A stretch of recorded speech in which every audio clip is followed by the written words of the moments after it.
Assalamualaikum warahmatullahi wabarakatuh. Saya Ika Suryaningsih, NIM 260. Di sini saya akan menjelaskan brosur tentang seleksi dan penempatan SDM. Seleksi merupakan langkah pertama yang harus dilakukan perusahaan untuk memperoleh karyawan yang kompeten dan nantinya akan menempati posisi tertentu serta mengerjakan semua pekerjaan pada perusahaan. Yang pertama yaitu ada jenis-jenis tes umum, yaitu tes kemampuan numerasi, tes inteligensi dasar, tes kemampuan dan teknis, tes pengetahuan umum, tes psikologi, tes dexterity, dan tes daya tahan fisik.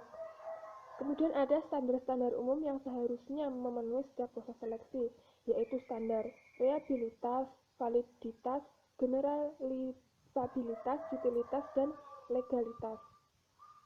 Ada beberapa metode seleksi pada penempatan, yaitu 1. Menetapkan kebutuhan SDM, yang kedua mengusahakan kesempatan anggaran untuk menyelenggarakan pengisian jabatan-jabatan, yang ketiga mengembangkan kualifikasi seleksi yang kredibel, yang keempat ada pengaduan, yang kelima melakukan tes atau men-screening para pelamar, yang keenam mempersiapkan jadwal dari pelamar yang berbobot dengan kualitas yang bagus, yang ketujuh, melakukan interview kepada setiap pelamar kerja yang dianggap paling bermutu atau berkualitas.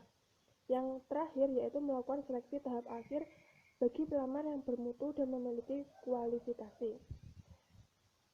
Selain itu juga ada tahap wawancara, yaitu untuk mendapatkan informasi yang lebih mendalam tentang calon yang bersama hasil tes digunakan sebagai dasar membuat keputusan tentang calon yang akan dipilih.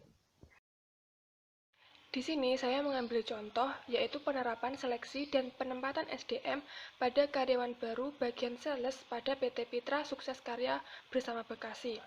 Dalam proses seleksi karyawan bagian sales di PT Mitra Sukses Karya Bersama, penerimaan pendahuluan dilakukan dengan menerima berkas lamaran dari calon pelamar, baik yang diantar langsung maupun via pos. Seleksi lamaran dilakukan oleh manajer HRD dengan cara menyeleksi kelengkapan berkas lamaran. Pertama, surat lamaran akan diseleksi secara kelengkapan administratif yang terdiri dari KTP, ijazah, surat lamaran, riwayat hidup, dan pengalaman kerja. Setelah kelengkapan administrasi dinyatakan lengkap, seluruh surat lamaran dikelompokkan berdasarkan surat keterangan kerja.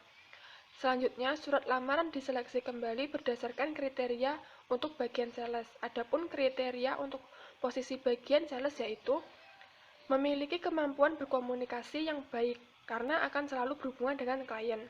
Yang kedua, memiliki pengalaman nyata sebagai sales minimal 1 tahun.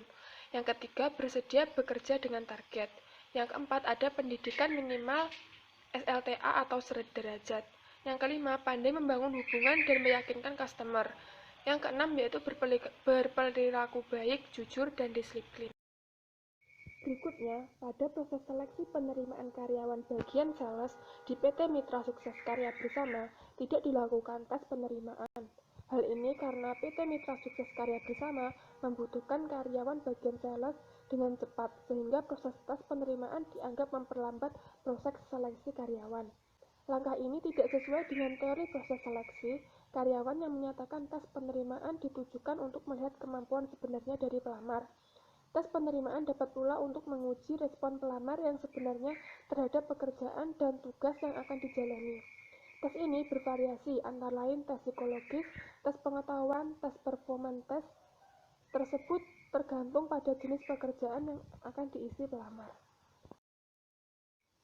Keputusan penerimaan, yaitu bagian dari tahapan terakhir dalam proses seleksi, adalah keputusan penerimaan. Keputusan penerimaan calon karyawan bagian sales berdasarkan data hasil wawancara yang telah dilakukan sebelumnya.